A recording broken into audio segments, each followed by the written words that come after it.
Caught my best friend and wife secretly cheating, while planned divorce papers quietly pile up and my heart silently crumbles. I'm a 32-year-old guy, and my wife is 30. We've been together since our freshman year of college and married for 4 years. She's always been my best friend, I've never even thought of doubting her. Recently, though, something happened that's been eating away at me.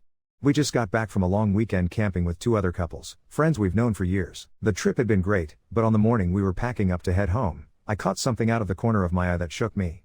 I was loading up our car when I happened to glance over at my wife and my friend a few feet away at the campsite. She was bent over, picking something up, when I saw him reach out and squeeze her hip, sliding his hand down to her ass. Instantly, she pushed his hand away, but her reaction wasn't what I'd expected. It wasn't anger. She was smiling at him, almost playfully. The whole thing probably lasted a second or two, but it felt like getting punched in the gut.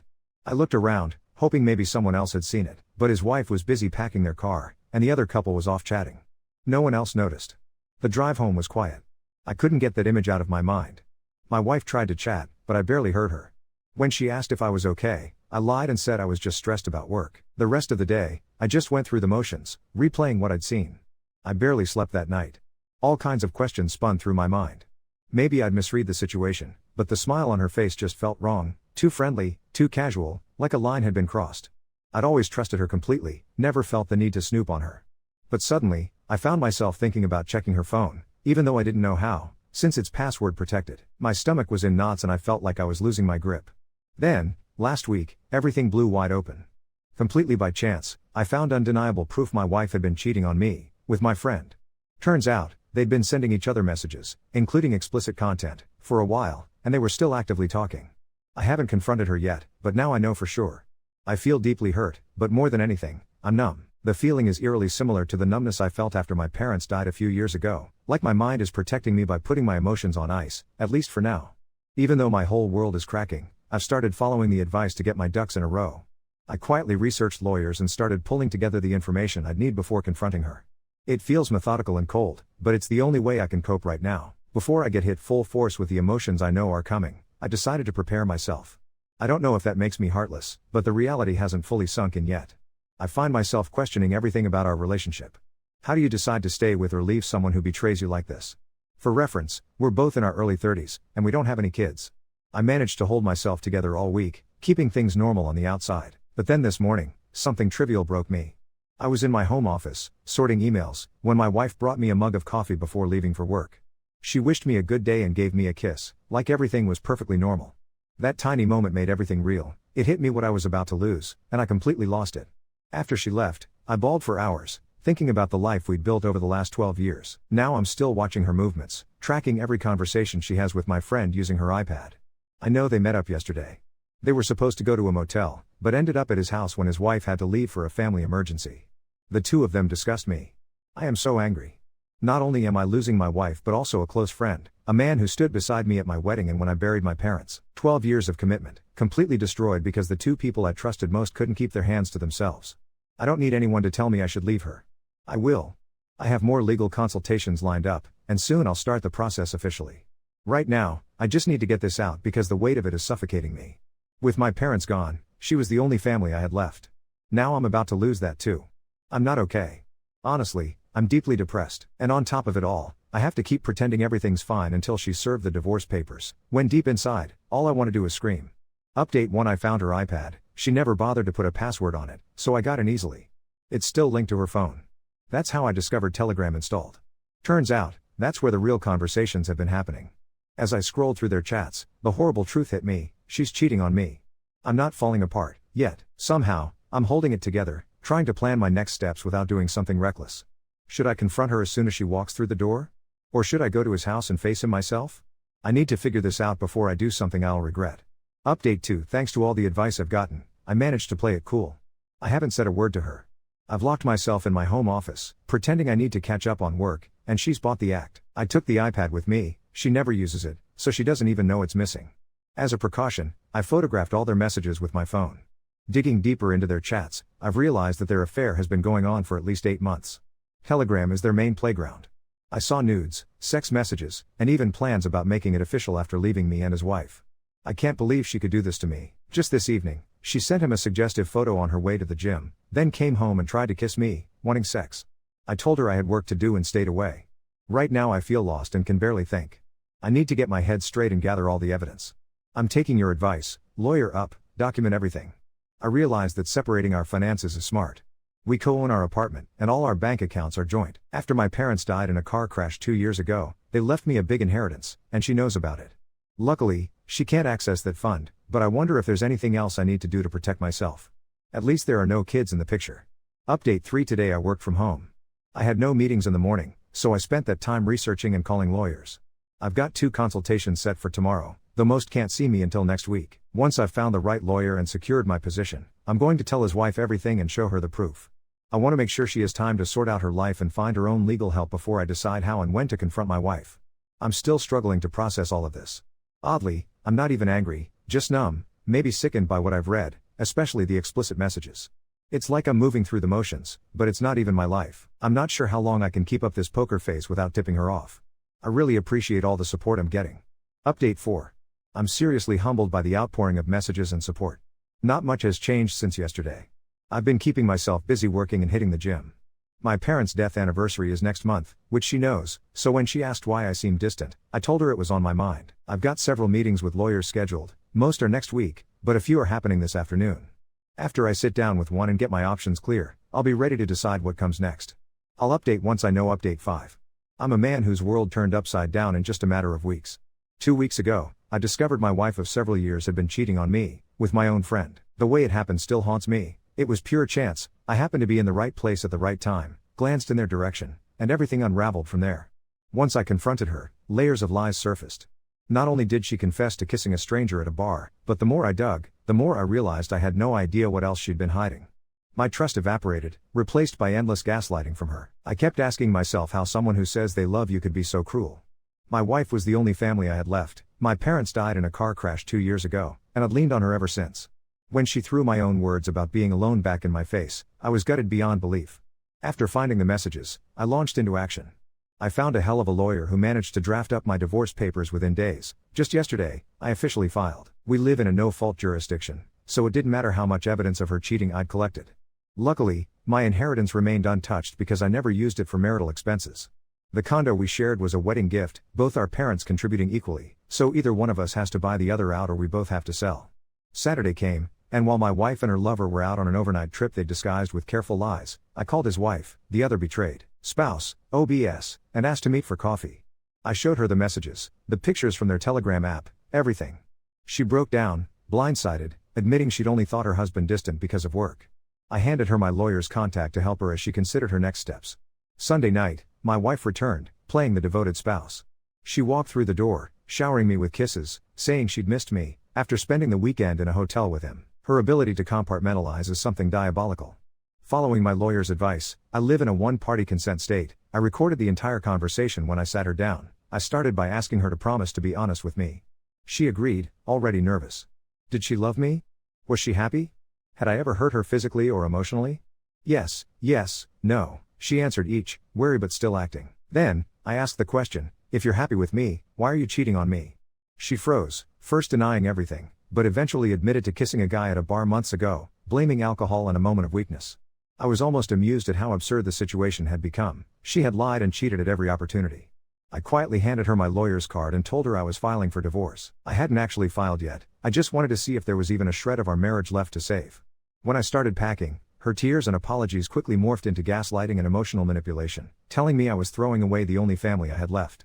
The cruelty of that stung deeper than any betrayal.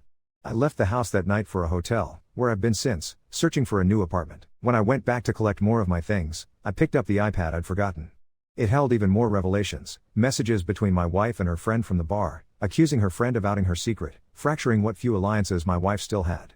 Her lover's wife, the OBS, had thrown him out. He found temporary refuge at his sister's place. She and I shared lawyers' numbers in solidarity. She informed our common friends what happened, and they all cut off contact with my wife and my friend. During all this, the asshole himself came by my place and stayed with my wife twice last week. My wife's sister, I learned, was in on the secret as well. My wife, after talking to her lawyer and learning she had no claim on my inheritance, was suddenly less interested in starting a new life with her affair partner.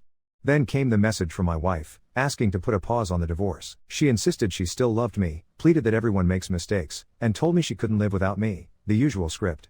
If I hadn't had those incriminating chats, I might have believed her. But I knew that her change of heart conveniently matched the moment she learned she'd have no access to my inheritance. That realization sickened me even more. The money was meant for a trust fund if we ever had kids, not for her to reap after what she'd done. My parents, who treated her like a daughter, would be heartbroken if they saw this. The OBS and I met again. She's my friend too, and is also reeling from her mom's health scare. She told me that a few months after my parents' death, her husband had commented that I was a lucky son of a bitch for inheriting my family's money. At the time, she confronted him and he backtracked, but now, realizing what's happened, she questions his true motives. With everything else, I've started therapy, hitting the gym obsessively, and tried to keep away from alcohol. Some friends say my coldness is unnerving. Honestly, it's just survival. Nights are the worst. Sometimes, I cry myself to sleep. Today marks 2 years since my parents died. I thought I'd weather the worst that life could throw at me. I leaned on my wife, my only family, and my best friend, never dreaming I'd lose them, too. Now, I find myself more alone and more broken than ever. Earlier today, I lost my cool. As I was leaving the office, I found my ex-friend waiting for me. He tried to apologize, blocking my car, claiming their affair just happened, begging we move past it. I warned him off, but he kept pushing, so I snapped, grabbed him, and punched him. Bloodied, he left, and I drove home shaken. For a moment, I felt a grim satisfaction, but the shame and fear of consequences crept in soon after. To make everything worse, my soon-to-be ex-wife told me she's pregnant. She claims she's 7 weeks along and sent me a sonogram. I haven't slept with her since October 11th, but she says she's sure the baby is mine. She told her estranged family at Thanksgiving and now they're congratulating me. I don't love her anymore. I don't want to be with her. I can't tell if she's trying to manipulate me, whether out of guilt, loneliness, or a ploy for support. If the child is mine, I'll be the best father I can be, and I'm even considering doing whatever it takes for the sake of my child alone, not her. I refuse to let her lover near my kid. Until I get a DNA test, my world is in free fall. I haven't told my lawyer yet. I'm completely lost. I hope your Thanksgiving was better than mine. Update 6. Today, my soon-to-be ex-wife messaged me to say she'd had a miscarriage. At this point, I honestly have no idea if the pregnancy was ever real, or if it was just another one of her manipulations, another bid to bait me into reconciliation. She blamed me for the stress I'd supposedly caused when I requested a paternity test, and also blamed her affair partner for the pressure he put on her when he accused her of coming after me for my money. From friends close to the situation, I heard that she and her affair partner had a huge falling out after she tried to distance herself from him, insisting the baby was mine. He turned on her, accusing her of wanting me back only for financial reasons, to saddle me with medical bills, child support, and keep enjoying the lifestyle she'd gotten used to while we were married.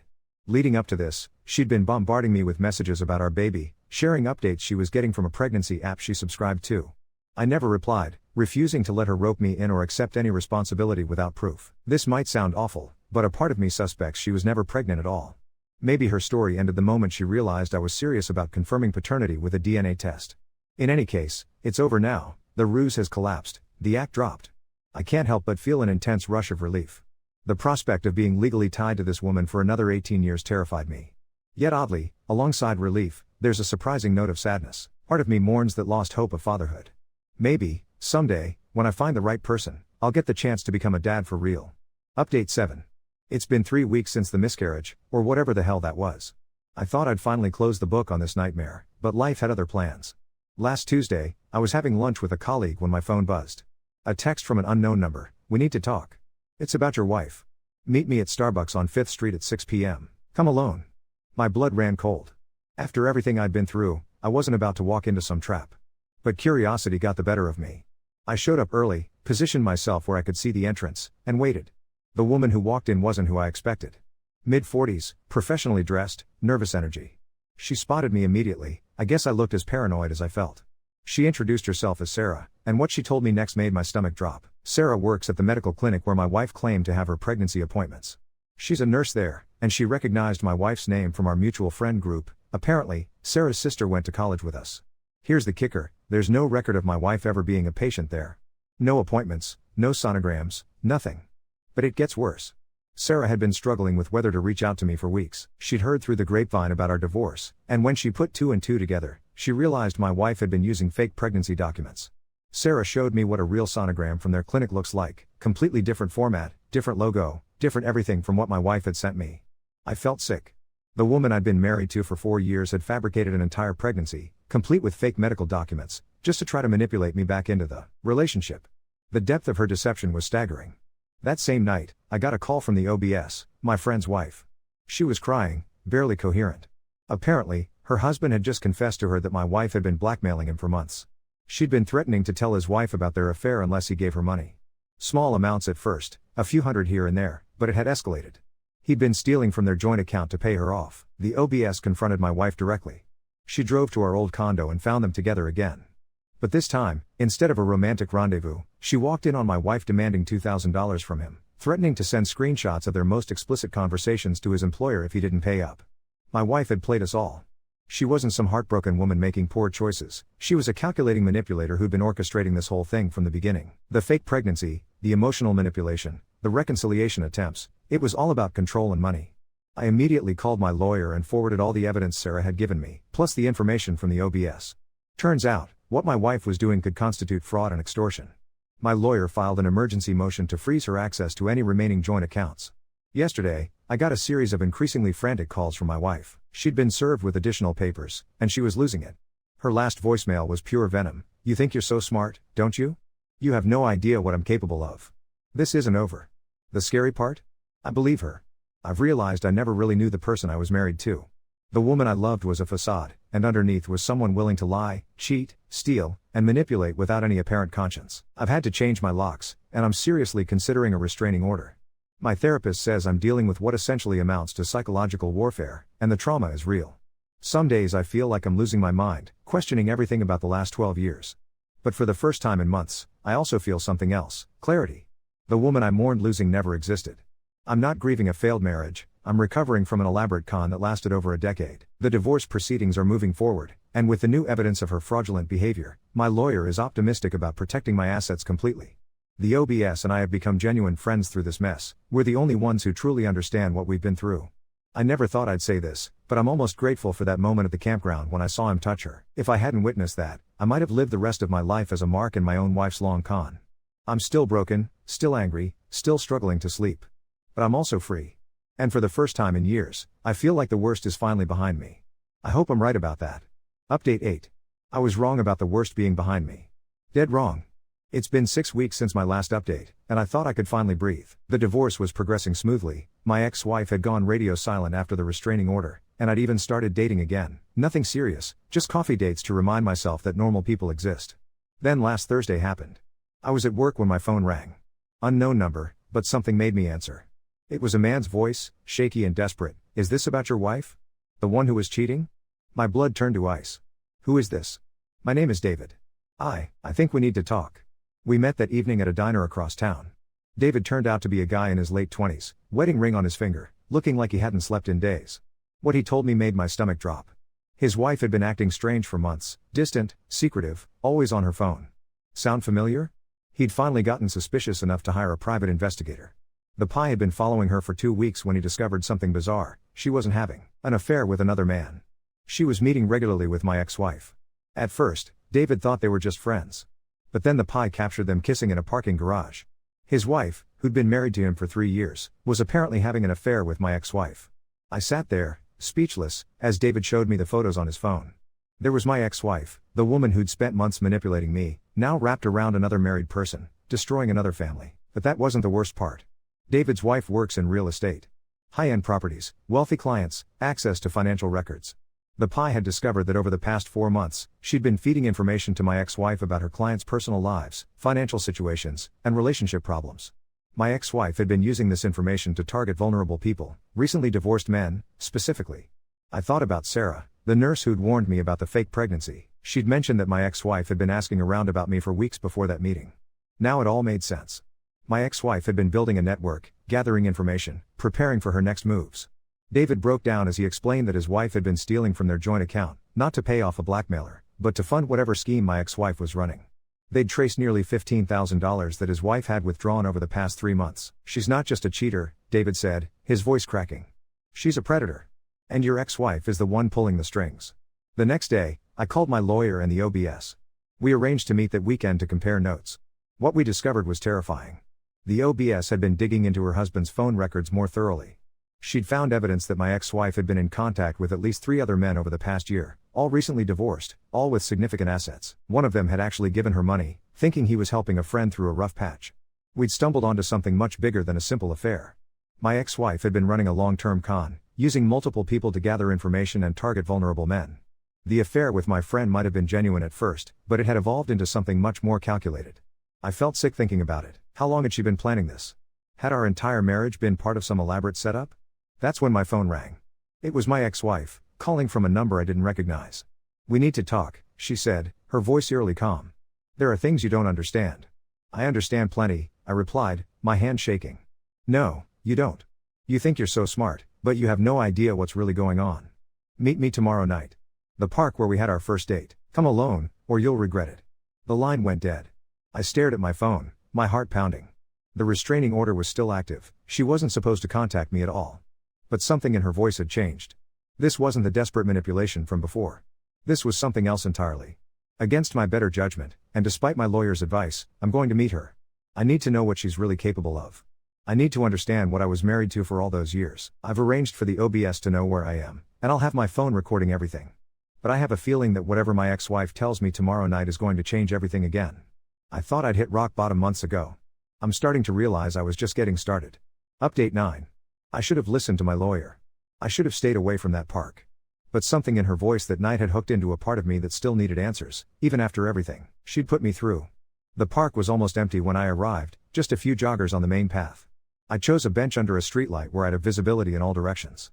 My phone was already recording in my pocket, and I'd texted my location to the OBS like we'd planned. She showed up 20 minutes late, which was typical. But when I saw her walking toward me, something was different. She moved with a confidence I'd never seen before, almost predatory. Gone was the tearful, desperate woman who'd been begging for reconciliation. This version of her was someone I didn't recognize at all. "You look good," she said, sitting down without invitation. "Lost weight. Cut the small talk. What do you want?" She smiled, and it sent chills down my spine. "I want to make you an offer. One that could make both of us very wealthy." I stared at her, wondering if she'd completely lost her mind. "Are you serious right now?" "Dead serious. You see, you've been thinking about this all wrong. You think I'm some kind of monster who destroyed our marriage for fun. But everything I did was strategic. Every move was calculated. Including the fake pregnancy? Especially that." She leaned back, completely relaxed. "Do you know how much money there is in targeting recently divorced men? Men who are vulnerable, lonely, desperate for connection? Men like you would have been if you hadn't been so paranoid." My blood ran cold. "You're talking about this like it's a business." "Because it is. David's wife has been feeding me information about high net worth individuals going through divorces. I've been building relationships with them, gaining their trust, learning their weaknesses. In 6 months, I've made more money than I ever did in my regular job." I felt nauseous. And our marriage? Was perfect cover. The devoted wife, the stable relationship, it gave me credibility. Men trust women who are happily married because they seem safe. She paused. "The affair with your friend was an unexpected complication." I got sloppy. "So none of it was real? 12 years of marriage, and none of it mattered to you?" For the first time, her mask slipped slightly. "Some of it was real. At first. But you have to understand, I discovered something about myself. I'm good at this. Really good. And the money. Jesus Christ." I stood up, pacing. "You're talking about fraud. Theft. You're destroying people's lives. I'm providing companionship to lonely men who can afford it. If they choose to be generous with their money, that's their decision. You're lying to them. Everyone lies in relationships. I'm just more honest about what I want." That's when she dropped the bomb. "I know about your inheritance. The exact amount. I know about the trust fund you set up. I know about the property investments you've been making." She smiled again. "I know everything." My heart stopped. "How? You really think I spent 4 years married to you without learning how to access your accounts? I've been tracking your finances for months. And here's the thing, I have documentation that could make your life very complicated. Tax implications you might not have considered. Financial moves that could be questioned. You're blackmailing me. I'm offering you a partnership. Join me. Use your inheritance as startup capital. With your money and my skills, we could build something incredible. Target the right people, make millions." I stared at her, this woman I'd once loved, now revealing herself as something monstrous. "You're insane. Think about it. Your parents are gone. You have no family left. What are you going to do? Live alone in some apartment, maybe remarry some boring woman who'll never understand you like I do? This is your chance to have everything. I'd rather die poor than become whatever you are." Her expression hardened. "That's unfortunate. Because if you're not with me, you're against me. And I've learned a lot about destroying people's lives over the past few months." She stood up, smoothing her dress. "You have 48 hours to think about it. After that, I start making some calls. Your employer might be interested to know about some of the financial moves you've been making. The IRS definitely would be. You're threatening me. I'm giving you options. Choose wisely." She walked away, leaving me sitting there in the dark, my hands shaking. I looked at my phone, the recording was still running. I had everything. But as I sat there, I realized something terrifying. She wasn't bluffing about having information on me. Over the years, she'd had access to everything. Every password, every account, every document. If she really had been planning this for months, there was no telling what kind of evidence she might have manufactured. I drove home in a daze, my mind racing. The woman I'd married wasn't just a cheater or a manipulator, she was a predator who'd been using our marriage as cover for what amounted to organized fraud. And now she was trying to recruit me as an accomplice. When I got home, I immediately called my lawyer, despite the late hour. I played him the recording, told him everything. His response was immediate: "We need to involve law enforcement. This is way beyond a divorce case now." But that night, as I lay in bed staring at the ceiling, I couldn't shake the feeling that I was still missing something. The conversation had felt too rehearsed, too prepared. Like she'd been planning exactly what to say. My phone buzzed. A text from an unknown number: "She's not working alone. There are others. Be careful who you trust." A friend. I stared at the message, my heart pounding. Just when I thought I understood the scope of what she'd been doing, the web got bigger. I haven't slept since that night. Every shadow feels like a threat, every phone call could be the one that destroys what's left of my life. The divorce that started with a simple affair has become something much darker. And I'm starting to wonder if I'll ever really be free of her. Tomorrow, I'm supposed to meet with the FBI. My lawyer says they'll want to hear everything, see all the evidence. Part of me hopes they can stop her before she destroys more lives. But another part of me wonders if I'm already too late. If the damage she's capable of is already set in motion. The 48 hours she gave me are almost up. I still don't know what she's planning to do, but I have a feeling I'm about to find out. I thought discovering the affair was the worst day of my life. I had no idea what was coming.